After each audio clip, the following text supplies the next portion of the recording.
자, 여러분들, 우리가 2025년도 손해사정사 우리 1차에서 이제 보험업법의 기출 문제, 해설 강의를 시작하도록 하겠습니다. 2025년도는 이제 48회차 이제 시험이었죠, 여러분들. 참고로 이제 말씀드리면은 2024년도나 2023년도 이제 과거의 최근치의 기출문제 데이터들, 요것들은 여러분들, 바로 시험 보기 직전 최소한 3년치 것들은 꼭 챙겨보셔야 돼요. 왜 그러냐면은, 거의 뭐 똑같은 문제, 이런 것들이 몇 문제는 출제를 하는 경향이 있습니다. 최근 3년치 거에서는. 조금 멀리 보면은 한 5년치 거 정도는 이렇게 봤으면 좋겠는데, 그래도 3년치 자료들은 좀 챙겨보시기 바랍니다. 자, 우리 뭐 간단하게 이제 해설 강의니까 여러분들이 뭐 공부하시면서 뭐 교재 공부하고 뭐 기출 문제 보시면은 뭐 답 찾는 거, 답 체크하는 것들은 그렇게 어려운 바가 없고, 어떤 식의 이제 문제들이 이제 출제됐느냐라는 이제 출제 경향이라든지 출제 문제들 이렇게 패턴들을 좀 공부한다, 이렇게 생각하시면 될 것 같아요. 자, 우리 1번 문제 보겠습니다. 자, 우리 보험업법상 보험회사가 아닌 자와 보험계약을 체결할 수 있는 경우를 모두 고른 것은 이라고 되어 있는데, 우리가 이제 보험업법상 보험회사는 우리 국가, 대한민국 내에서 이제 보험 사업을 영위하는 이제 주식회사라든지 상호회사라든지 우리 금융위원회에 우리가 사업 허가를 받은, 그리고 외국 보험회사의 국내 지점, 그렇죠. 물론 사업 허가를 받아야 되는 거죠. 자, 이런 자들하고 이제 보험 계약을 체결을 해야 되는데, 그거 아닌 자와 보험 계약을 체결한다는 얘기는 우리 공부 다 했죠, 일장에서. 크로스보더 관련된 거예요. 우리나라에서 판매되지 않는다든지, 아니면 우리나라에서 계속적인 거절이라든지 뭐 이런 것들 관련된 것들도 있고, 여러 가지 내용들이 나오고, 시험 문제 과거부터 지속적으로 출제됐던 거죠. 자, 우리 외국하고 우리나라를 넘나드는 뭐 이런 것들도 외국에서 다 가입할 수 있는 거죠. 그래서 가번, 나번이 바로 그와 관련된 것들이고요. 자, 우리 다번은 우리나라에서 취급하지 않는 거니까 외국 보험사와 가입해도 되는 거고, 그리고 라번 같은 경우에는 우리가 외국 보험회사에서 가입을 했는데 계속적인 계약과 관련된 부분들은 유지하고 지속시킬 수 있다. 다 크로스보더에 다 해당되는 그런 지문들로 1번 문제는 구성이 됐어요. 이렇게 어려운 문제는 아니었다, 이렇게 생각이 됩니다. 우리 상품으로 우리 출제했을 때 뭐 생명보험이나 뭐 재산보험 중에서 상해보험, 질병보험, 간병보험 뭐 이런 식의 문제가 구성이 됐다고 하면 조금 난해한 문제였겠지만은 그렇게까지는 출제되지 않았다, 그렇죠? 앞으로는 난해한 문제까지 대비하셔야 돼요. 그래서 정답은 이제 4번 모두 맞는 게 되겠습니다. 자, 우리 두 번째 보도록 하죠. 이제 보험업법상 우리가 이제 보험업을 허가받으려는 자는 신청서에 일정한 서류를 첨부해서 금융위원회에 제출을 해야 되는 거죠. 보험회사가 취급하는 보험 종목을 추가한대요. 그러니까 기존에 우리가 보험 종목별로 이제 사업 허가를 받는 거죠. 보험 종목별로 첫 번째 이제 사업 허가를 받았는데, 새로운 보험 상품을 추가하려고 할 때는 뭐예요? 약관 같은 경우에는 당연히 필요하겠지만, 기초서류는, 그쵸. 정관이라고 하는 것들은 회사의 내부 규칙인 거잖아요. 그래서 처음 제출했을 때는 정관은 제출되었기 때문에 추가적인 우리 보험 종목을 추가할 때는 필요가 없죠. 이건 뭐 상당히 중요한 거지만은 너무나 기초적인 내용들, 요것들 뭐 다 공부했던 것들이 출제가 됐네요. 그래서 정답은 1번이 되겠습니다. 자, 이거 여러분들 자본금과 기금, 이거는 매년 출제가 되는 것 같아요. 매년 출제된다. 그래서 뭐 이거 틀리신 분들은 없을 것 같아요. 우리 300억 그리고 50억 이상의 범위에서, 그렇죠? 다르게 정할 수 있다라는 거. 우리가 이제 보험 종목별로 그렇죠? 뭐 100억, 150억 그리고 200억, 300억 뭐 이런 식으로 다 암기하고 공부하고 이렇게 들어갔는데, 너무나 쉬운 문제로 이렇게 출제가 됐던 것 같아요. 그래서 정답은 3번이 되죠. 자, 우리 이제 4번 문제 보겠습니다.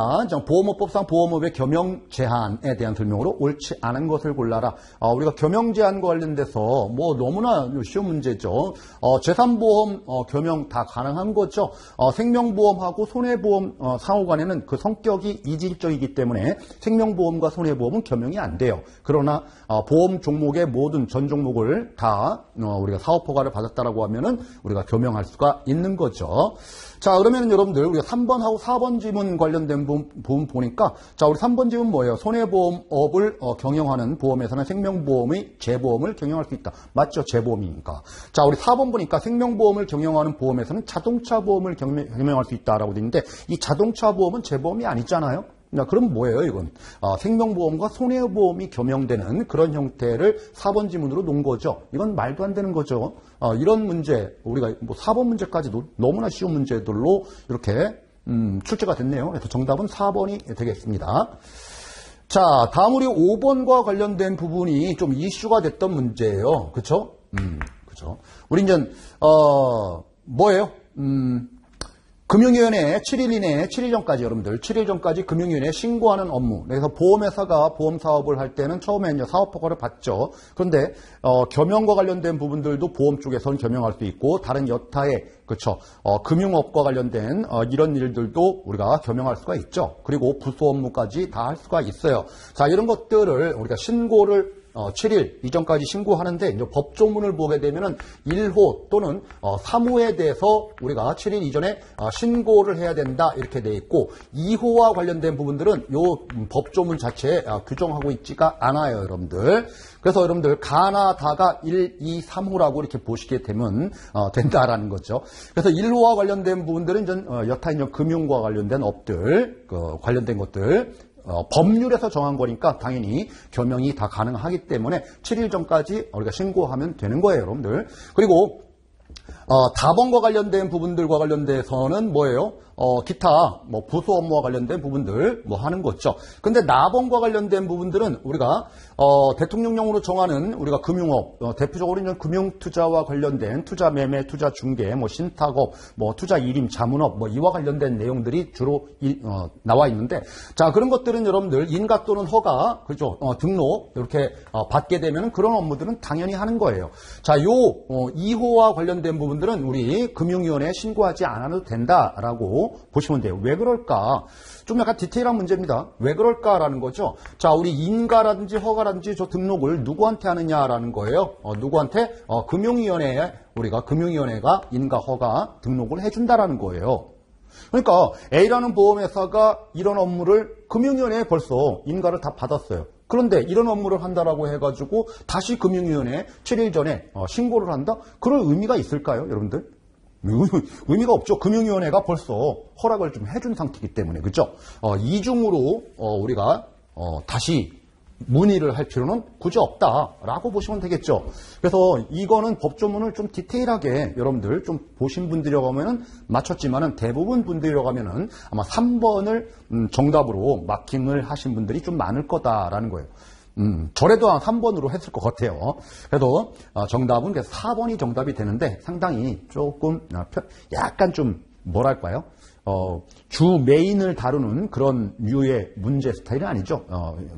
조금 아주 정확하게 모르면은 다 틀리게 함정에 걸릴 수 있게 뭐 그렇게 만든 문제인 것 같아요. 그래서 정답은 어쨌든 간에 4번이 정답인데 여러분들 3번으로 체크하신 분들 혹시라도 내년도에 다시 보신다라고 하면은 이렇게 조금 약간 급이 좀 떨어지는 그런 문제도 출제가 됐구나. 이게 좀 신선한 문제 패턴이었어요. 이 5번 문제 같은 경우에는 자 이런 문제도 출제가 됐습니다. 그래서 정답은 4번이에요. 자, 다음 보도록 하겠습니다. 자, 6번 보니까 보험업법상 금융위원회가 보험회사에 대해서 부수 업무를 하는 것을 제한하거나 시정을 명할 수 있다. 자, 우리 부수 업무와 관련된 부분들은 이제 신고사항이죠. 신고사항과 관련된 부분에서 뭐 참 잘못됐다. 이거는 우리가 조금 보험업의 방향과 맞지 않는다라고 했을 때는 우리가 이제 하지 말아라 또는 좀 바꿔라라고 금융위원회가 이렇게 조치를 취할 수가 있는데 자, 뭐 조치는 뭐 때문에 취할 거예요, 여러분들? 항상 우리가 공부했죠. 우리 보험업법 제1조 그렇죠? 우리가 목적을 생각하시면 돼요. 이 목적, 보험업법의 이 목적에 위배되는 경우라고 하면은 뭔가 조치를 취할 수밖에 없다라고 하는 거죠. 자, 우리 가번 보니까 보험회사의 경영 건전성을 해치는 경우, 자, 나번 보험계약자 보호에 지장을 가져오는 경우, 자, 다번 금융시장의 안정성을 해치는 경우 모두에 해당되는 거죠. 그렇죠. 자, 이거는 우리 6번 문제는 최근에 여러분들 이렇게 보시게 되면은 2024년도인가요?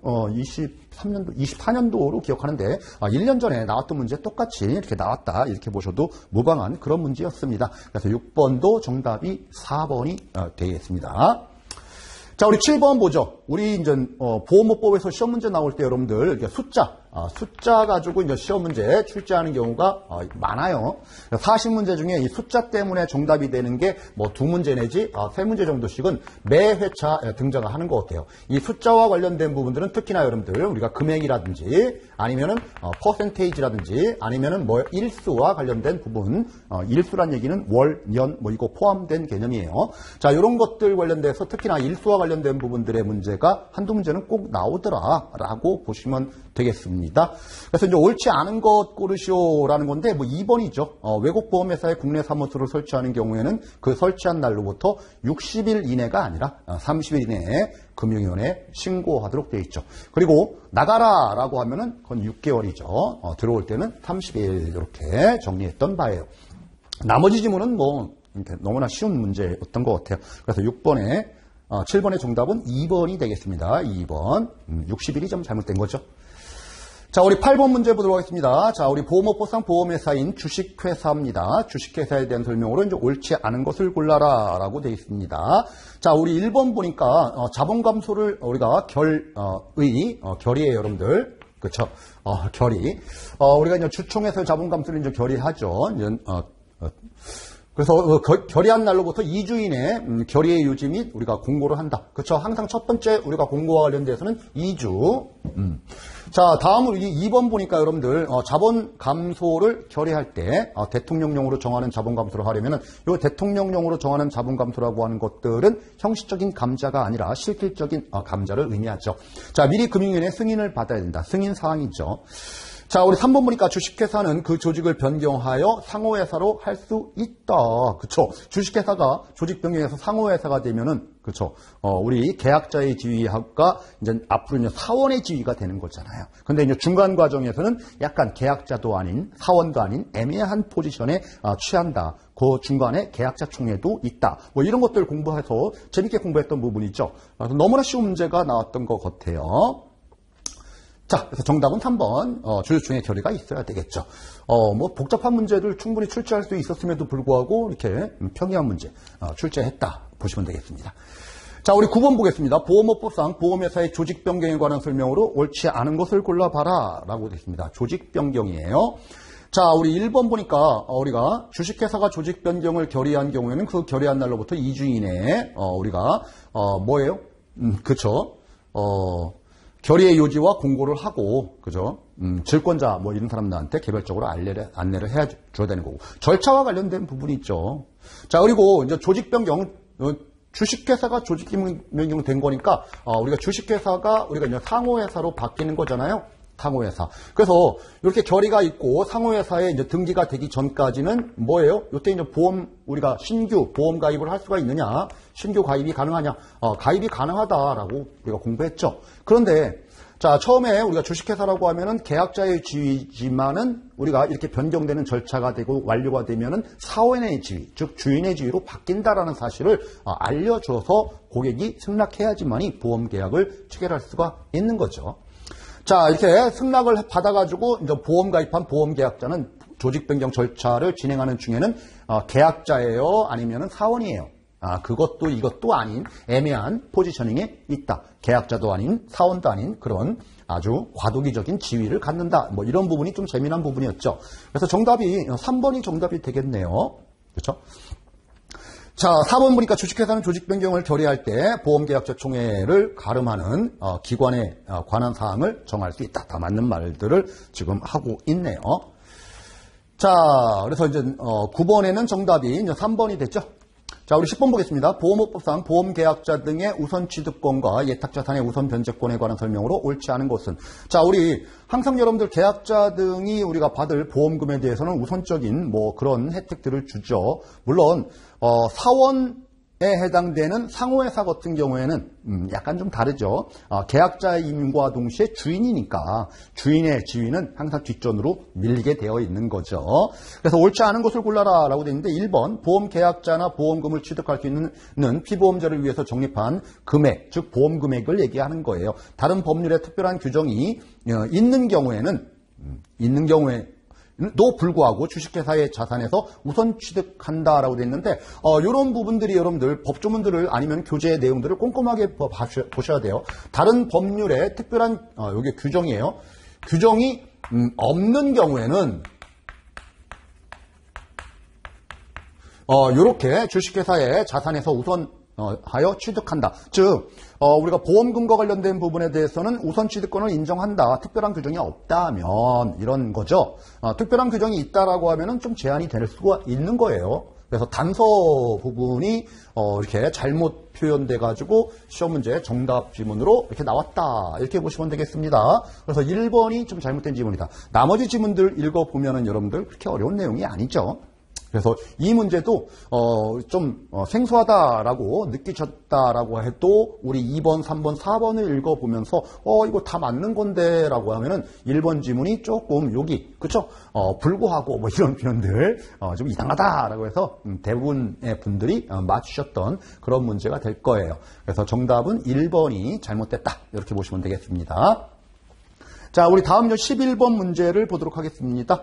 자, 우리 보험업법상 상호회사에 관한 설명으로 옳지 않은 것을 골라라 라고 되어 있는데 뭐 1번 맞고요. 자, 2번 보니까 상호회사는 50명 이하의 사원으로 설립한다라고 되어 있는데 말도 안 되죠. 이하가 어디 있어요. 100명. 그쵸? 100명. 처음에 설립할 때는 무조건 100인 그 요건을 충족해야 되고 그 이후가 되면은 100인 요건이 조금 완화되는 거죠. 자, 설립할 때는 100명이다. 뭐 숫자와 관련된 부분이지만 너무나 쉬운 숫자 쪽이 시험 문제 나왔던 것 같아요. 자, 우리 3번 같은 경우에도 기금, 돈으로 납입하는 게 원칙이지 다른 것들, 현물 출자 뭐 이런 것들은 안 돼 있죠. 입사청에서 두부 작성한다. 다 맞는 말들을 하고 있습니다. 2번이 정답입니다. 자, 다음 보도록 하겠습니다. 자, 우리 12번 문제. 이것도 너무나 쉬운 문제예요. 자, 우리 상호회사의 사원의 권리 의무에 관한 설명으로 옳지 않은 것은 상호회사가 자, 우리나라에 지금 현재 없다라고 보시면 돼요. 그래서 다 주식회사만 보험회사로 이렇게 운영들, 영업들을 하고 있는데 뭐 과거에는 상호회사 있었지만은 지금은 뭐 존재하지도 않습니다. 그런데 이렇게 존재하지도 않는 실무의 내용들이 보험업법이라는 법률에는 규정을 하고 있는데 유독 상호회사가 시험 문제 뭐 2문제, 3문제 많이 나올 때는 4문제까지도 출제를 하고 있다라는 게 참 좀 특이해요. 좀 아이러니하고. 자, 그렇지만 뭐 시험 문제 나오는 것들 대부분 이런 패턴이에요. 기출문제에서 뭐 그렇게 벗어나지 않습니다. 자, 우리 1번 맞고요. 2번 상호회사의 사원은 보험료 납입에 관해서 상계로서 회사에 대항할 수 있다. 상계 안 된다라고 해서 이거 엄청 중요하다라고 우리 계속적으로 강조드렸던 부분입니다. 그죠? 뭐 이런 것들 강조된 부분들이 시험 문제 정답으로 많이들 나와요. 이렇게. 나머지 부분들도 여러분들 보시면 되겠습니다. 자, 우리 다음 보도록 할까요? 13번 보험업법상 외국보험회사의 국내 지점에 관한 설명으로 이제 옳지 않은 것을 골라라 라는 부분인데 자, 우리 1번 보니까 외국보험회사의 국내 지점은 대한민국에서 체결한 보험계약에 관해서 보험업법 제120조에 따라 적립한 책임준비금에 상당하는 자산은 국내에 보유하여야 하나. 그쵸? 우리 이제, 우리나라에 들어와서 영업을 하다 보니까 우리나라에서 있는 돈들, 자산들을 외국으로 반출시키지 마라. 국내에, 우리, 보유를 해라. 라는 거죠. 비상위험준비금에 상당하는 자산은 외국에 있는 외국보험회사의 본점에서 보유할 수 있다라고 되어 있는데 이거 비상위험준비금도 포함해서 전체 외국으로 빠져나가면 안 돼라는 제한이 있는 거죠. 그렇죠. 너무나 쉬운 문제입니다. 쉬운 문제가 이렇게 출제가 됐습니다. 나머지 지문들도 너무나 평이한 지문이기 때문에 뭐 굳이 설명드리지 않아도 여러분들 다 확인할 수가 있습니다. 다음 우리 이제 3번 같은 경우에는 여러분들 금융위원회는 외국보험회사의 본점이 이제 외국에 있는 본점이죠. 우리나라에 있는 지점이 아니라 그렇죠. 합병, 영업양도 등으로 소멸되는 경우에는 그 외국보험회사의 국내 지점에 대해서 청문을 거쳐서 허가 취소할 수 있다. 우리 여러분들 본점이 잘못된 경우 그리고 국내 지점이 잘못한 경우 어떻게 처리하느냐 이거 구분해서 시험 문제 좀 자주 나온다라고 강의 중에서도 말씀드렸는데 이번 우리 25년도 회차는 그냥 단순한 지문 하나 정도만 이렇게 구성을 했네요.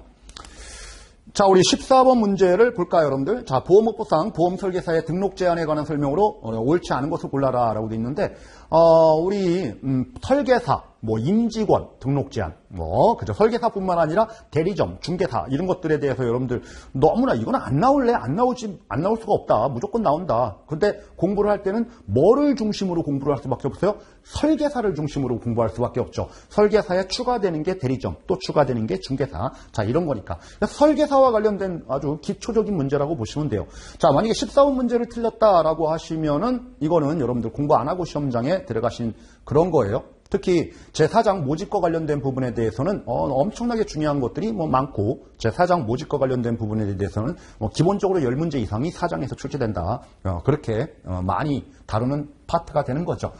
자, 보통 설계사와 관련된 부분들은 무슨 형해 집행이라든지 뭐 이런 것들 위반하게 되면은 우리가 향후 집행 당연히 안 되고요. 2년 내에는 우리가 설계사가 되지 못하고 3년 내에 설계사가 되지 못하는 경우가 딱 두 가지가 있죠, 여러분들. 두 가지가. 자, 우리 뭐예요? 영업 취소를 반복적으로 2회 이상 한 경우라든지 아니면은 보험금이라든지 보험요동, 돈을 유용한 경우가 3년인 거죠. 상습범 그리고 돈장난, 이게 3년이에요. 자, 그러면 여러분들 1번과 관련된 부분들은 이제 보험업법 그리고 금융소비자보호법에 관해서 이제 법률 벌금 이상의 형을 선고받고 집행이 끝나거나 뭐 이런 경우에는 2년이죠. 3년이 아니라 이건 2년이에요. 자, 우리 돈 빼돌린 거 3년. 그렇죠? 유예 중 그 기간 중에 안 된다라는 거고. 요게 3년 있네요, 여러분들. 3년. 3년은 뭐예요? 우리 등록 취소와 관련된 처분을 2회 이상 받았다. 이게 상습범이죠. 요거 상습범, 4번은 상습범, 2번은 돈 빼돌린 거. 요게 3년이고 나머지 3년 규정은 없다라고 보시면 되겠죠. 나머지는 2년 이렇게 보시면 되는데 3년이 하나, 둘, 세 개나 나왔어요. 그 중에 하나다라는 거죠. 그러면 딱 정리를 좀 하신 분들이라고 하면은 암기가 조금 미흡했다고 해도 뭐 충분히 맞출 수 있는 문제였다. 그래서 정답은 1번이 되겠습니다.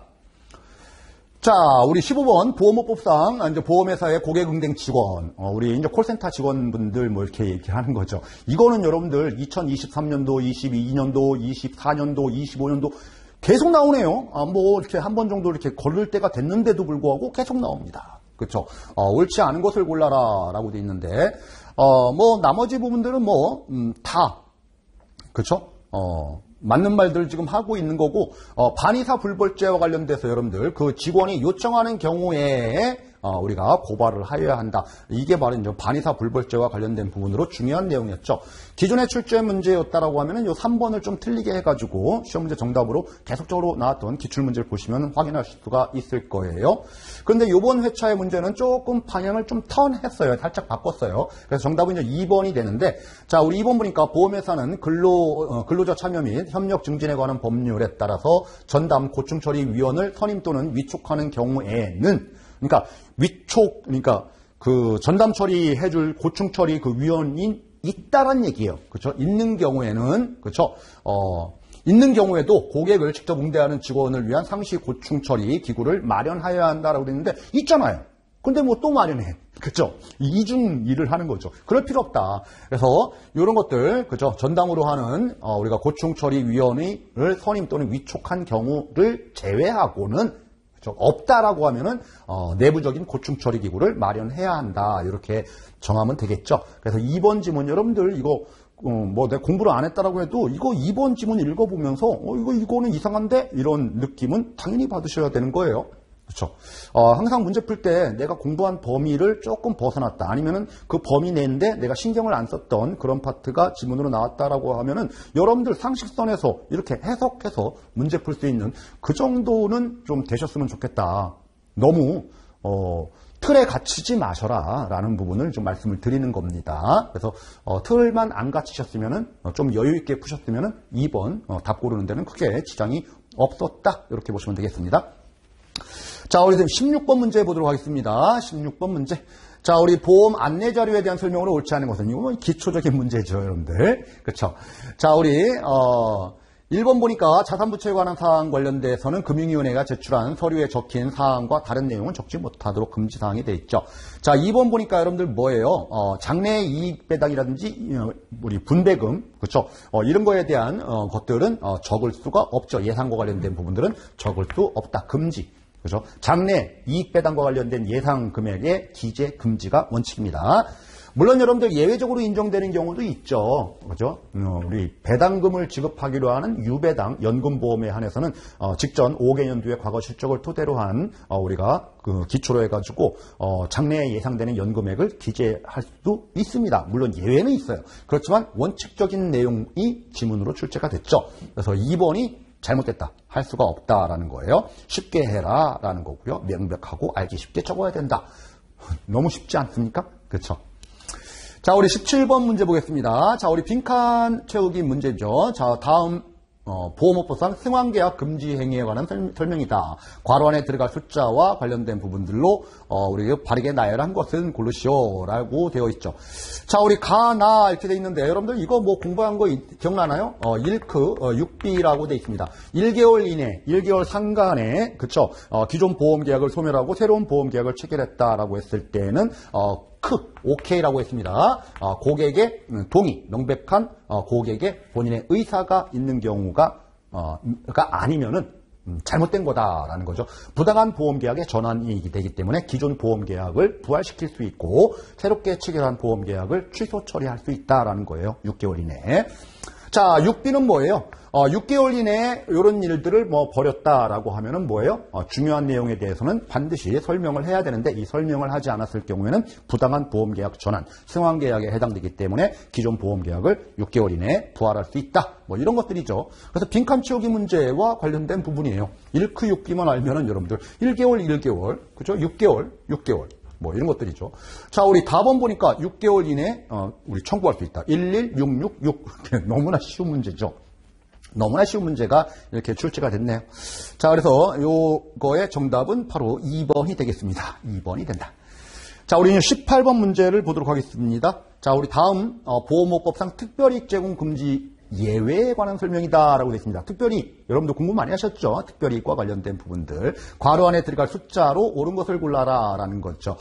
자, 우리 뭐예요? 최초 1년간의 보험료 합계액의 우리가 10%죠. 10%와 3만 원 중 적은 금액. 그런데 요게 여러분들 우리가 2024년도에 그죠? 새롭게 개정되면서 들어간 내용이 있죠. 자, 우리 보험계약에 따라서 보장되는 위험을 감소시키는 물품인 경우에는 20만 원까지. 우리가 같이 공부하면서 이거 뭐라고 얘기했어요? 우리 이제 손해보험 쪽이라고 하면은 전 뭐죠? 소화기 정도 이렇게 선물 같은 경우 준다라고 하면은 한 세 대 정도? 그죠? 소화기 3대 정도 값. 이 정도까지는 괜찮구나라고 우리가 강의한 바가 있죠, 여러분들. 그래서 10, 20 이렇게 들어가면 되겠죠. 문제가 그렇게 어려운 문제가 출제되지는 않았어요. 그래서 2번이 정답이 되겠습니다. 자, 우리 19번 문제 보도록 하겠습니다. 자, 우리 보험업법상 실손 의료보험 계약에 우리가 이제 서류 송달을 위한 전산 시스템. 과거에는 여러분들 실손 보험 가입해서 병원이라든지 이런 데서 우리가 진료를 받고 돈을 썼다라고 하면은 영수증이라든지 이런 것들을 우리가 보험금 청구를 직접 했죠. 그런데 전산 시스템으로 이제 바로 할 수 있도록 시스템 구축해라. 물론 여러분들 약값과 관련된 부분들, 처방 조제비와 관련된 부분들은 2026년도로 이렇게 아직까지는 유예 기간을 두고는 있지만은 어쨌든 간에 시스템 구축해라. 그래서 시스템 구축과 관련된 주도하는 곳이 어디죠? 개발하는 곳이 보험개발원이죠, 여러분들. 보험개발원. 자, 우리 개발원을 통해 가지고 모든 것들을 하는 거예요. 모든 것들. 그리고 이제 보험회사가 있겠죠. 보험회사가 여러 보험회사가 있고, 자, 우리 이제 병원 관련된 부분이 있죠. 병원 관련돼서 내가 A라는 보험회사면은 이렇게 보험개발원 라인 타고 각 보험 그쵸? 병원들, 약국들 다 연결이 되는 거예요. 자, 그러면 여러분들 이런 시스템 구축과 관련된 비용이 들겠죠. 이 비용들은 누가 부담해라? 회사가 부담해라. 이런 거죠. 그래서 일단 여러분들 2번 지문과 관련된 1번 시스템 구축해라 라는 거고요. 2번 전송 대행기관에 위탁하거나 직접 수행할 수 있다. 대행기관이 보험개발원이라고요. 자, 3번 보니까 전산 시스템 구축 운영에 관한 비용은 보험회사가 전액 부담하는 게 원칙이다. 그래서 여러분들 보험회사와 요양기관은 병원을 얘기해요. 공동으로 부담한다. 이게 좀 잘못됐다라고 되어 있네요, 여러분들. 자, 다음으로 4번과 관련돼서 우리가 협의와 관련돼서는 뭐예요? 위원회, 시스템 구축과 관련된 위원회를 구성 운영할 수도 있다. 그래서 이제 위원회가 나오는데 뭐 2026년도라든지 뭐 관련돼서 우리가 공부할 때는 요 위원회와 관련된 부분들이 기존에 2024년도까지죠, 여러분들. 그 위원회가 2개가 있어요, 2개가. 근데 여기 하나가 더 추가됐기 때문에 3개가 됩니다. 그래서 위원회 조직과 관련된 부분들도 과거에 이제 기출이 됐어요. 여러분들 위원회 계속적으로 주기적으로 나오고 있는 건데 여기 우리가 실손 의료보험 계약에 우리가 전산 시스템 구축과 관련된 우리가 위원회와 관련된 부분들도 우리가 점검을 좀 해 주셔야 됩니다. 앞으로는. 자, 우리 20번 보겠습니다. 자, 우리 보험회사의 자산운용 방법 중 보험업법상 금지 또는 제한되는 경우는 너무나 쉬워요. 2023년도, 2024년도 연달아서 우리가 비율과 관련된 부분이 이제 시험 문제 나왔다고 하면 비율 전에 기본적인 원칙, 대원칙과 관련된 부분이 이렇게 출제가 되는 거죠. 자, 우리 1번 보니까 저당권 등 담보권 실행으로 취득하는 부동산. 이거는 불가피하게 취득할 수밖에 없는 거니까 가능한 거고요. 자, 2번 해당 보험회사의 주식을 사도록 하기 위한 대출. 이거 안 되죠. 그죠? 제한과 관련된 부분들. 소액 대출 당연히 가능한 거고요. 업무용. 만약에 비업무용이라면 문제가 있을 수가 있겠지만 업무용이래요. 그죠? 뭐, 전국망에 우리가 지점이라든지 사무소, 영업 점포, 뭐 이런 것들을 갖춰야 되기 때문에, 업무용 부동산 소유는 가능한 거죠. 그래서 정답은 2번이 되겠습니다. 자, 문제 어렵지 않죠? 자, 우리 21번 보겠습니다. 자, 우리 보험업법상 특별계정의 설정 운영에 관한 설명으로 이제 옳은 것을 골라라 라고 돼 있는데, 이제부터는 뭐, 앞에까지는 여러분들 옳지 않은 것. 그쵸. 부정형 문제가 쭉 나오다가 이제 긍정형 문제. 이 긍정형 문제가 오히려 조금 더 어려울 수가 있어요. 그런데 또 풀다 보면은 그렇게 또 어려운 문제도 아닙니다, 여러분들. 자, 우리 하나하나 보도록 하죠. 자, 1번 특별계정에 속하는 자산 및 그 밖의 자산과 혼합해서 그 밖의 자산은 일반 계정 섞이면 안 되는 거죠. 따로 관리해야 되는 거예요. 그죠. 2번 보니까 보험회사는 특별계정에 속하는 이익을 다른 계정상의 계약자에게 분배한다. 말도 안 되는 거죠. 자, 우리 퇴직보험은 여러분들 특별계정 상품이죠. 특별계정 상품 쭉 우리가 정리한 것들 기억을 하셔야 되는 거예요. 앞으로도 나올 수가 있고. 자, 우리 4번이 정답이네요. 자, 우리 보험회사는 보험계약자의 지시에 따라서 특별계정의 자산을 운용해서는 안 된다. 우리 지시할 수가 없습니다. 그렇죠? 당연하죠. 자, 우리 22번 문제 보겠습니다. 우리 보험업보상 보험회사의 대주주와의 거래 제한. 요거 대주주와의 거래 제한이 최근 한 2년 동안 안 나왔던 것 같아요. 그런데 요번에 25년도에 출제가 됐습니다. 자, 앞으로도 여러분들 계속적으로 나와요. 뭐 자회사와의 거래 제한, 뭐 대주주와의 거래 제한. 중요한 파트가 해당되는 건 사실이에요. 자, 1번 보니까 대주주가 다른 회사에 출자하는 것을 지원하기 위한 신용공여 허용하면 안 되죠. 자, 2번 보겠습니다. 자, 보험회사는 우리가 신용공여를 할 경우엔 미리 이사회의 결의를 거쳐야 하고 재적의원 3분의 2 찬성을 받아야 된다. 전원은 찬성인 거죠. 너무나 쉬운 것들이죠. 자, 3번 보겠습니다. 보험회사는 해당 보험회사의 대주주에 대한 신용공여나 그 보험회사의 대주주가 발행하는 채권 또는 주식의 취득에 관한 사항을 대통령령으로 정하는 바에 따라서 분기별 금융위원회에 보고하고 인터넷 홈페이지 등을 이용하여 공시해야 된다. 맞죠? 그렇죠. 자, 우리 보니까 4번 보겠습니다. 보험회사는 해당 보험회사의 대주주가 발행한 주식에 대한 의결권을 행사하는 경우, 의결권 행사하는 경우에는 10일 이내에 그 사실을 금융위원회에 보고하고 인터넷 홈페이지에 공시하여야 된다라고 했는데 요건 뭐예요? 7일이죠. 그러니까 이런 일수 관련된 부분들이 이제 시험 문제로 이렇게 지문으로 막 여러 군데 들어가다 보면은 상당히 좀 짜증난다라는 거예요. 짜증나는 부분들이 이렇게 숫자와 관련된 부분으로 출제가 되는 경향이 종종 있다라는 겁니다. 어쨌든 정답은 여러분들 옳은 것 고르라고 한 문제이기 때문에 3번이 정답이다라고 보시면 되겠습니다. 정답 지문은 그냥 천천히 급하죠. 시험장에 가시면은. 근데 천천히 다시 복귀하면서 풀어보면은 답을 맞출 수 있도록 유도되게 이렇게 3번에 무슨 일수 뭐 이런 규정이 있음에도 불구하고 그런 것들 없이 그냥 정답이 될 수 있게 지문화한 거죠. 자, 우리 23번 문제 보도록 하겠습니다. 자, 우리 보험업법상 계산에 관한 설명으로 이제 옳은 것을 골라라 라고 돼 있죠. 자, 우리 1번 보니까 직전 사업연도 말 재무제표상에 따라 자산총액이 1조 원 이상인 보험회사는 독립 계리업자 또는 요율 산출기관으로 계상된 책임준비금 적정성에 대한 검증을 받아야 한다. 우리 반드시 우리 적정성을 받아야 되는 그런 보험 상품을 취급하는 종목들을 취급하는 회사도 있고 그리고 자산 규모라든지 이런 것들도 반드시 필요하다라는 거 우리가 기억 공부하면서 강조했던 부분이 있죠. 그래서 이건 좀 맞는 거, 확실하게 맞는 거 여러분들 확인하실 수가 있다라는 거예요. 그리고 나머지 부분들은 다 우리 숫자라든지 뭐 이런 것들 관련돼서 좀 뭐랄까요? 구석진 막 이런 것들이 그냥 틀린 지문으로 구성되어 있기 때문에 여러분들이 이렇게 좀 체크를 하시면 될 것 같아요. 약간 23번 문제는 정답은 쉬운 데 있는데 나머지 것들을 다 지문들을 읽다 보면은 그렇죠. 이게 맞나? 일수가 맞나? 틀리나? 월수가 맞나? 뭐 이런 것들 상당히 좀 짜증스러운 문제예요. 이런 문제가.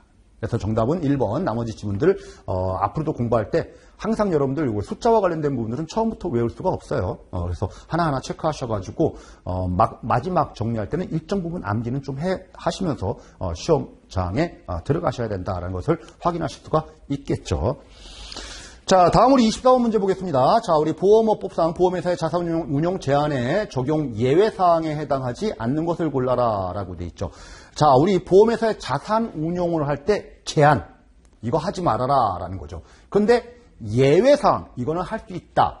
이건 할 수 있다. 그게 아닌 걸 골라라. 참 문제가, 그죠?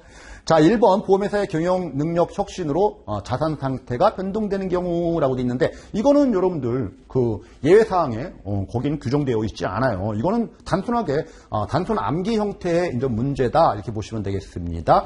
자, 나머지 부분들은 다 우리가 예외사항으로 규정을 하고 있어요. 그래서 이 예외사항과 관련된 부분들은 우리가 24번 문제는 상당히 디테일한 아주 구석진 문제는 아니지만은 여러분들 그래도 공부상에서 비중을 중요도를 높게 보지 않았던 유형의 문제였다 이렇게 보시면 되겠습니다. 그래서 24번과 관련된 부분들은 내가 좀 설령 틀렸다라고 해도 괜찮아요. 이런 것들은 그렇죠. 뭐 어쩔 수가 없는 거죠, 여러분들. 그렇죠. 뭐 우리가 회계 기준 우리 IFRS 17 적용되면서 그렇죠. 우리가 변동되는 경우는 예외적으로 뭐 인정할 수밖에 없는 거죠. 승인을 받았다 금융위원회 뭐 이런 것들 그렇죠. 금융위원회 승인을 받았다 이런 것들은 예외적으로 허락을 하니까 승인을 해줬겠죠. 최고 상급 기관은 금융위원회잖아요. 그래서 정답은 1번이다라는 거예요. 자, 우리 25번 문제 보도록 하겠습니다. 자, 우리 보험업법상 모집에 관한 수수료 지급에 관한 설명으로 옳지 않은 것을 골라라. 이 문제가 조금 뭐 이의 신청까지는 안 됐지만은 약간 논란이 될 수가 있다라는 문제이긴 사실이에요, 여러분들. 자, 1번, 2번, 4번 요거는 다 맞는 지문이 되는 거고 자, 3번 지문 먼저 볼게요. 자, 우리 보험중개사는 보험계약 체결의 중개와 별도로 보험계약자에게 특별히 제공한 서비스에 대하여 일정 금액으로 표시되는 보수라든지 그 밖의 대가를 지급하는 것을 미리 보험계약자와 합의한 서면약정서에 의해서 청구한 경우에는 보험계약 체결의 중개와 관련된 수수료를 보험회사에게 청구할 수 있다라고 되어 있는데 자, 이거 청구 누구한테 하는 거예요? 자, 보험회사한테는 여러분들 뭐예요? 보험 상품과 관련된 그런 커미션, 수수료 이것만 청구하는 거지 그 이외의 것들, 특별히 제공하는 별도의 서비스 이것들은 보험 계약자와 나와의 중개사와의 관계이기 때문에 우리가 계약자한테 청구를 하는 거지 보험회사한테 청구하는 게 아니라고. 그래서 여러분들 보험 중개사가 보험 계약자한테 체결하는 이런 것들을 우리는 결약서다 뭐 이렇게 공부를 한 바 있죠. 결약서. 그거 하면서 이제 설명드렸던 부분이에요. 그래서 여러분들 이 보험회사에 청구할 수 있다라는 말 보험회사가 아니라 계약자한테 청구할 수 있다 이래야지 맞는 지문이 되는 겁니다. 그래서 기본적으로 결약서 하면서 이 내용들을 좀 이해하셨던 부분이라고 하면은 뭐 충분히 뭐 3번을 마킹할 수도 있었을 거예요. 자, 그런데 잘 읽어보면은 자, 우리 특별한 제공한 서비스를 보수라든지 그 밖의 대가를 지급할 것을 미리 계약자와 합의한 서면 약정서에 의해서 청구하는 경우에는 보험계약 체결의 요기예요. 보험계약 체결의 중개와 관련한 수수료. 이거를 어떻게 해석할 거냐가 논란이 소지가 될 수가 있어요. 즉 뭐예요? 우리가 보험계약 체결할 때 보험계약 체결의 중개와 관한 수수료라고 했으니까 중개라고 했어요. 그럼 뭐예요? 보험 상품을 판매한 판매 수수료라는 얘기죠. 여기에 플러스 여러분들 우리 특별히 제공하기로 한 다른 또 서비스가 있다. 플러스 알파. 이거를 구분을 하자면은 만약에 구분을 했을 경우에는 이거와 관련된 얘기다라고 하면은 자, 이런 부분들은 보험회사에 청구할 수 있는 거는 가능해요. 40당원은. 근데 우리가 보험업법의 법조문에는 그런 말은 안 나올 뿐인 거지. 그쵸? 안 나올 뿐인 거지. 자, 그런데 이런 부분까지 다 포함되는 개념이다 라고 할 때는 보험회사한테 청구하면 안 되겠죠, 이런 것들은. 이해되시죠, 뭔지? 무슨 의미인지. 자, 그래서 약간 우리가 보험업법은 우리가 실정법이고 보험 실무에서 그대로 적용되는 법률이다라는 관점에서 보게 되면은 명백히 3번은 여기 보험회사라는 말이 잘못됐다라는 것을 확인할 수는 있지만은, 자, 이 부분에 대해서 법조문이 약간 애매하다. 그죠? 지금 설명드리는 여기 네 번째 줄이에요. 보험계약 체결의 중개와 관련된 수수료. 이거를 어떻게 볼 거냐? 상품과 관련된 부분의 수수료를 볼 거냐? 아니면 그 밖에 우리가 특별히 제공하는 별도의 서비스까지도 포함되는 개념으로 볼 거냐? 그죠? 요거에 대한 논란의 소지는 분명히 있습니다. 그래서 이 부분에 대해서 이의 신청을 할 만한 거리는 됐다라는 거예요. 거리. 근데 이제 명백하게 답을 고르자면 3번이 정답이지만은, 그래서 이게 그죠? 논란의 소지가 있어서 약간 이의 신청이 만약에 뭐 받아들여졌다라고 하면은 이거 뭐 답이 없는 거죠. 그래서 모두 맞는 걸로 이렇게 처리가 됐을 수도 있었던 건데 받아들여지지를 않았다라는 거예요. 그래서 정답은 3번이 되는 겁니다, 여러분들. 자, 다음 우리 26번 문제를 보도록 하겠습니다. 자, 우리 보험업법상 보험대리점 또는 중개사로 등록할 수 있는 금융기관을 모두 고른 곳을 골라라 라고 돼 있죠. 자, 뭐예요? 빵카죠, 빵카. 금융기관 보험대리점. 금융기관 보험대리점. 자, 우리 한국은행 안 되죠, 여러분들. 한국은행 안 된다라는 거. 자, 그러니까 라가 들어가면 안 되네요. 그래서 4번은 안 되고. 자, 가. 저축은행 됐죠. 산업은행, 중소기업은행 다 되고요. 가나 다 모두 되고요. 라는 안 되고. 우리 농협조합법에 설립된 조합 다 가능하죠. 자, 그래서 이제 빵카와 관련된 여러분들 이런 문제들도 뭐 출제됐네요. 뭐 기본적인 문제가 출제됐다라고 보시면 되겠습니다. 그래서 정답은 3번이 되겠습니다. 자, 다음 우리 27번 문제 보도록 하겠습니다. 자, 우리 보험업법상 설계사, 대리점, 중개사가 지체 없이 금융위원회에 신고해야 할 사항이 아닌 거 골라라. 자, 다음 여러분들 지체 없이 바로바로 신고해야 되는 건데, 자, 우리 등록 신청할 때 제출한 서류에 적힌 사항이 변경되는 경우, 사망한 경우, 그렇죠? 그리고 보험 설계사가 다른 보험회사를 위해서 모집한 경우, 뭐 이런 것들은 바로바로 신고를 해야 되는데, 일시 중지했다, 뭐 이런 것들은 잠깐 스톱한 건데 뭘 바로 이제 재개하면 되는 거잖아요, 그렇죠? 3번이 정답이네요. 자, 우리 28번 보겠습니다. 다음 중 보험회사가 보험계약자를 보호하기 위해서 즉시 공시하여야 할 사항을 모두 고른 것을 골라라 라는 거죠. 자, 우리 계약자 보호를 위해서 즉시 공시해야 돼요. 즉시 공시. 이 즉시 공시란 얘기는 뭐예요? 사항이 중차대하니까 바로 해라. 우리 수시 공시와 1년에 한 번씩 하는 결산 공시가 있듯이 수시 공시와 관련된 부분에 문제가 있겠죠. 자, 우리 가본 보니까 여러분들 재무 및 손익에 관한 사항, 이거 뭐 중요한 사항들로 간주해서 즉시 공시하도록 되어 있고요. 자, 우리 자금의 조달 및 운용에 관한 사항, 이것도 마찬가지고. 자, 다번 보험약관 및 사업방법서, 보험료 및 해약환급금 우리가 공시율 등 보험료 비교에 필요한 자료, 그리고 보험회사가 우리가 재무건전성 기준을 지키지 아니하여 금융위원회로부터 제재 조치를 받은 경우에 그 내용, 제재 조치, 이것들 다 우리가 이제 보험업법상에 규정된 거예요, 여러분들. 그렇죠? 뭐 보험업 감독 규정이라든지 이렇게 금융위원회에서 정한 규정의 문제가 아니거든요. 보험업법의 문제이기 때문에. 그죠? 뭐 세부적으로 들어가게 되면은 뭐 이런 것들도 여러분들 중대한 변화 뭐 이런 것만 수시로 즉시해라라고 세부적으로 들어가면 지침이 좀 디테일하게 나올 수가 있지만 보험업법에서는 이런 것들은 모두 그죠? 즉시 공시하라 이렇게 규정을 하고 있죠. 어려운 문제예요, 여러분들. 28번 문제.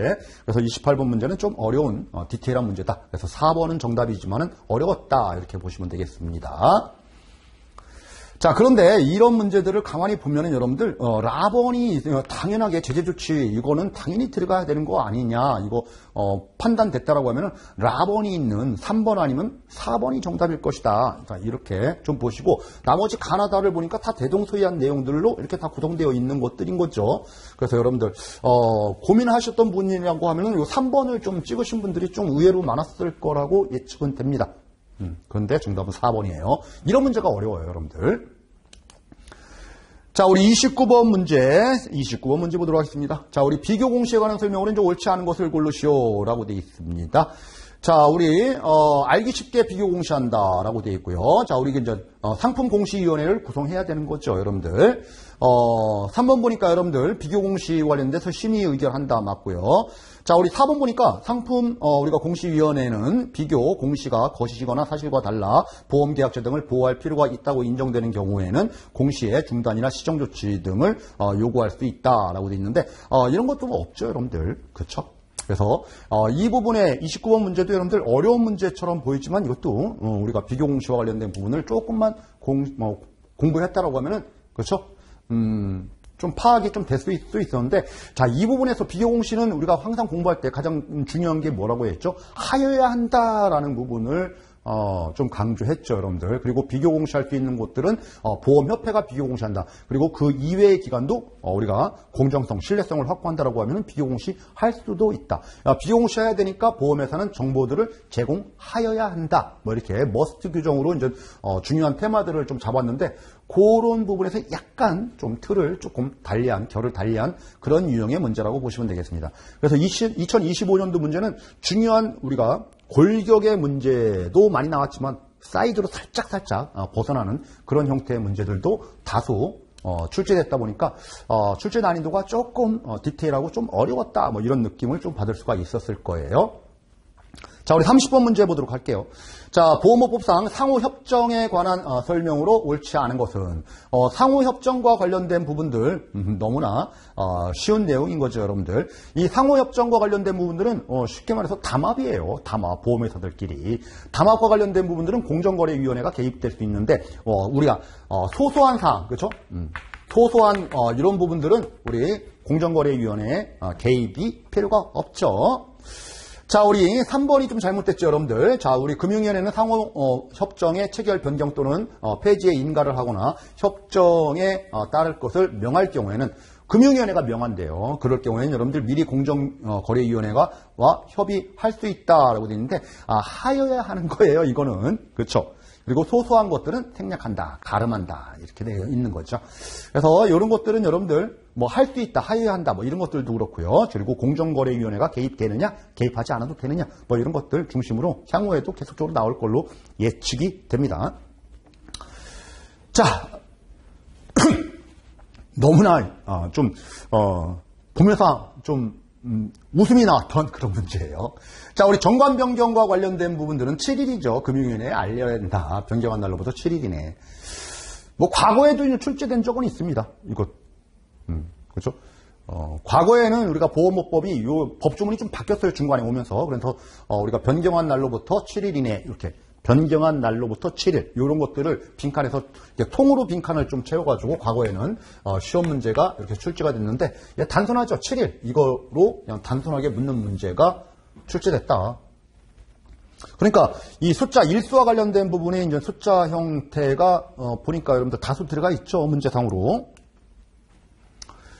자, 우리 32번. 자, 이 보험약관의 이해도 평가와 관련된 설명으로 이제 옳지 않은 것을 골라라 라고 돼 있는데 우리 1번 보니까 금융위원회는 보험약관 등의 이해도 평가하고 그 결과를 대통령령으로 정하는 바에 따라서 공시할 수 있다라고 되어 있고요.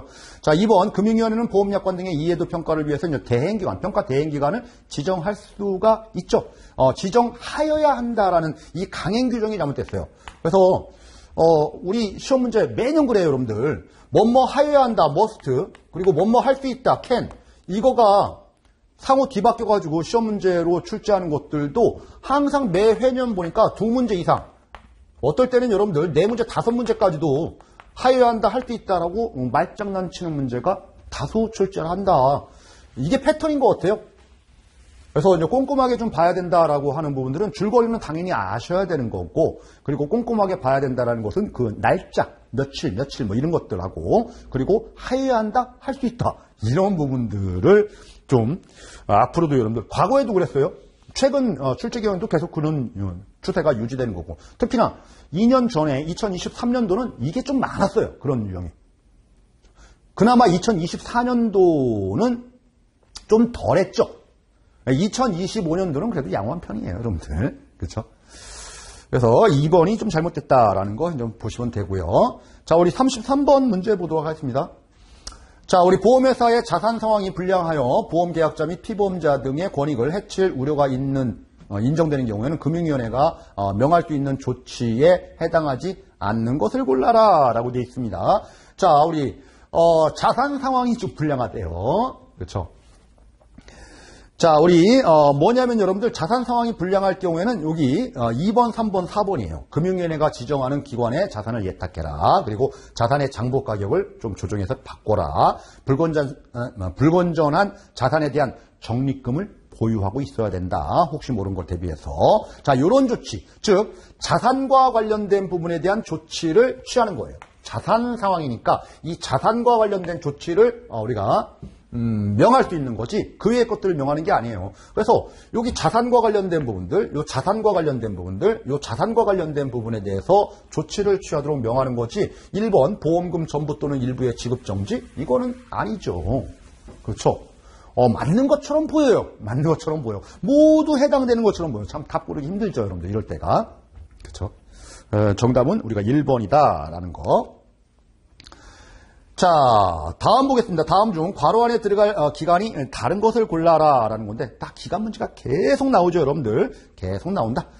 자, 우리 7일, 5일 이런 것들 관련된 부분이 되는 거예요. 그래서 34번은 다 몰라도 여러분들이 어느 정도 공부가 됐다. 다 1, 2, 3, 4를 다 모른다라고 해도 가늠해서 좀 체크할 수 있는 그런 정도예요. 이거는 향후에도 여러분들 학습하실 때 좀 신경을 쓰란 얘기예요. 특히 일수와 개월수 따지는 것들.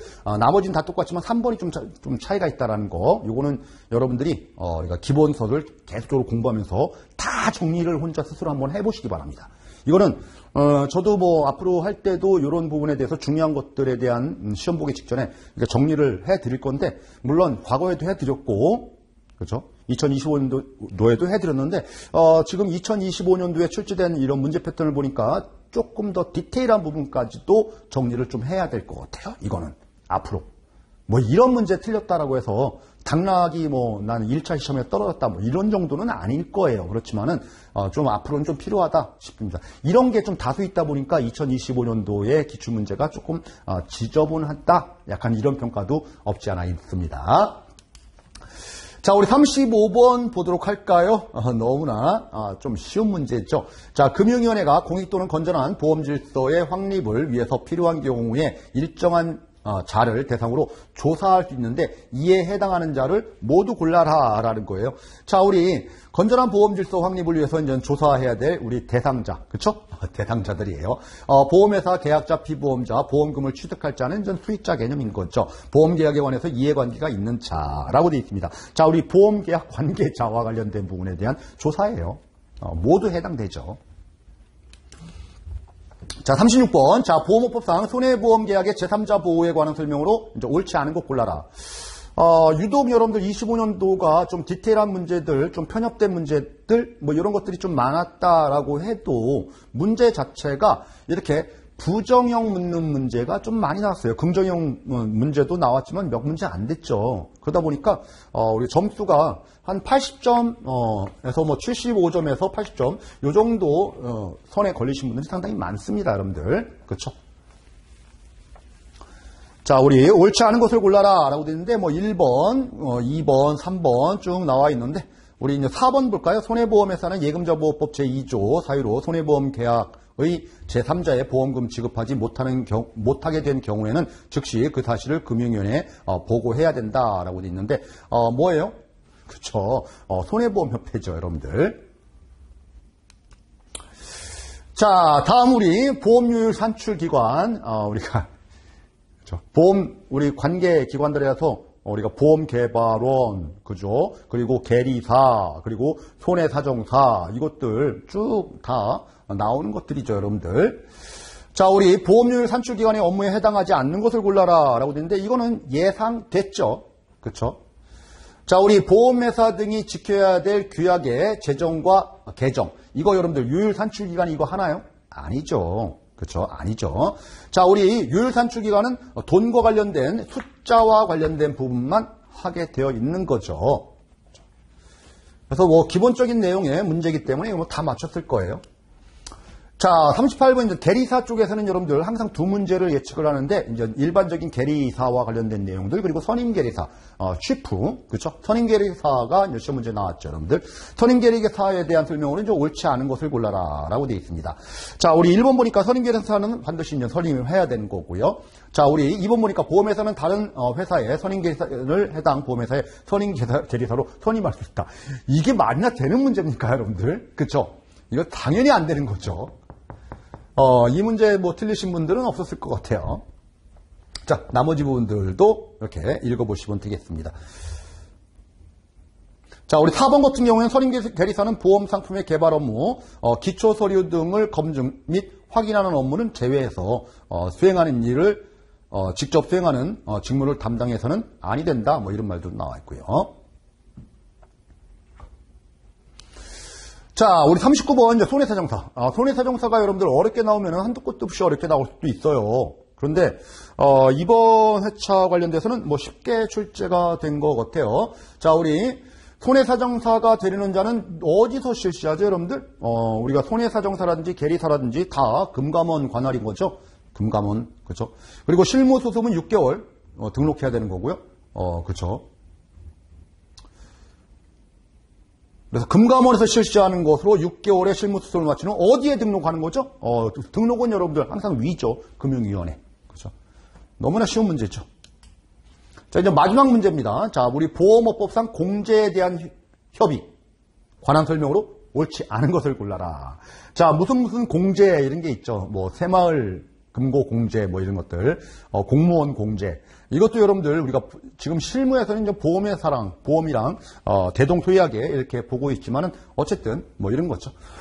자, 우리 협의한다, 뭐 협의한다 다 협의와 관련된 부분들을 규정을 하고 있습니다. 협의. 자, 근데 3번 보니까 금융위원회로부터 협의를 요구받은 그 공제업을 운영하는 자 또는 그 공제업 관련된 중앙행정기관의 장은 정당한 사유가 없으면 그 요구에 따라야 한다라고 되어 있어요. 그렇죠? 즉, 금융위원회가 야, 협의하자라고 하면은 무조건 복종하라라는 거예요. 이런 부분들 우리가 공부할 때 다 했던 거죠. 자, 4번 보니까 여러분들 4번 부분. 자, 우리 반대 개념인 거죠. 반대의 개념. 자, 우리 중앙행정기관의 장은 공제업의 우리가 재무 건전성을 유지하기 위해서 필요하다고 인정되는 경우에는 공제업을 운영하는 자에 대한 공동검사에 관한 협의를 금융위원회에 요구할 수 있고 금융위원회는 그 요구를 따라야 한다라고 되어 있는데 주체가 누구예요? 이제 중앙행정기관의 장이죠. 대표적으로 뭐 이런 경우는 뭐 우체국 보험이다라고 하면은 그렇죠? 우체국의 중앙행정기관의 장이라고 하면은 우체국이 여러분들 과학기술정보통신부예요. 관할이. 그래서 과학기술정보통신부의 장, 즉 장관이죠. 그 장관이 금융위원회 쪽에 이렇게 협의 좀 하십시다라고 해서 이제 요구를 할 수 있다라는 거예요. 그거에 반드시 따라야 되냐? 그럴 필요는 없다 이겁니다. 근데 이거는 반드시 따라야 된다. 그죠? 금융위원회가 조금 더 세죠, 여러분들. 그래서 이런 부분들도 설명한 바 있습니다. 그래서 정답이 이렇게 4번으로 체크하시면 되겠습니다. 그래서 이제 2025년도 여러분들 48회차 이제 보험업법이 문제가 쉬운 문제는 하나 없이 쉬운 문제들도 많이 나왔어요.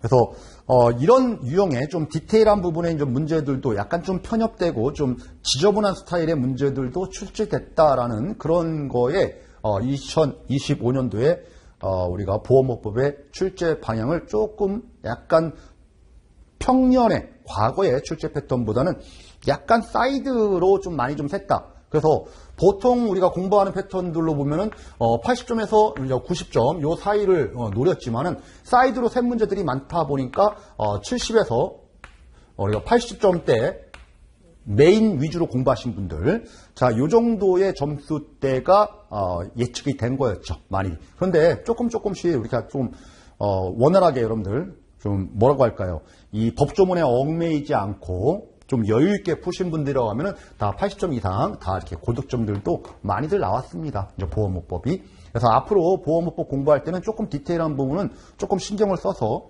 저도 이제 말씀을 드릴 거고, 여러분들 그렇다고 해서 이런 2025년도에 이렇게 사이드로 빠진 문제들이 앞으로 26년도, 27년도도 똑같은 이런 패턴의 우리가 출제 경향을 계속 보일 것이다라고 예상하는 것들은 바람직하지 못합니다, 여러분들. 바람직하지 않아요. 그래서 매년 출제 방향이 살짝 바뀌어요. 자, 우리 바뀌지만은 절대 불변의 진리, 기본적인 맥락들에는 계속적인 출제를 한다. 그리고 우리가 어디에 많이 나오고 어느 파트가 좀 적게 나오고 이런 것보다는 항상 나온다라는 부분이 뭐냐면은 하회한다, 할 수 있다. 그리고 빈칸 또는 지문상에 여러분들 오답 또는 정답으로 빈칸으로 이렇게 출제되는 경우가 숫자들 뭐 이런 것들을 많이 좀 집어넣는다라는 거. 자, 이런 것들이 특히나 2025년도에서는 조금 더 좀 디테일한 부분까지도 막 끄집어내면서 시험 문제로 만들었을 뿐인 거지, 그죠? 너무 좀 많이 나왔어요. 근데 앞으로가 이렇게 많이 나오는 추세가 계속적으로 유지될 것이다? 그렇지는 않을 거예요. 앞으로도 뭐 2문제 내지 3문제 이 정도로 정답 지문으로 구성되는 그 정도 선에서 갈 걸로 예측을 합니다. 그래서 여러분들 공부할 때 너무 이렇게 한 회차, 그죠? 1개 연도에 그 데이터만 가지고 출제 경향을 논하지는 마시기 바랍니다. 그래서 기존 우리가 기출문제들 최근 3년치 이걸 보란 얘기는 3년치를 한 연도에 다 치른다 이렇게 해가지고 이런 패턴들의 문제들이 계속적으로 나오는구나. 그러니까 여러분들 학습 방향을 어떤 식으로 잡아야 되냐? 제가 말씀드렸듯이 줄거리 위주로 하되 약간 하회한다 할 수 있다. 그리고 숫자 이런 것들을 조금만 더 꼼꼼하게 이렇게 좀 정리하시고, 물론 뭐 틀리라고 작정하고 내는 문제들이 있어요. 매년 보면은 그런 문제까지 다 맞추면서 뭐 합격할 필요는 없어요, 여러분들. 그래서 일정 부분은 좀 손을 놓더라도, 그죠? 조금만 더 신경을 써야 될 것들, 숫자들에 좀 신경 쓰면서 앞으로 좀 준비를 하자, 이런 말씀을 좀 드리고 싶습니다. 그래서 여러분들 우리가 48회차 손해타면서 보호목법 기출문제 해설 강의는 이렇게 정리하도록 하겠습니다. 자, 앞으로 준비 좀 잘 하셔가지고 물론 한 번에 다 합격하실 수 있도록 제가 많은 신경을 쓰도록 하겠습니다. 수고하셨습니다.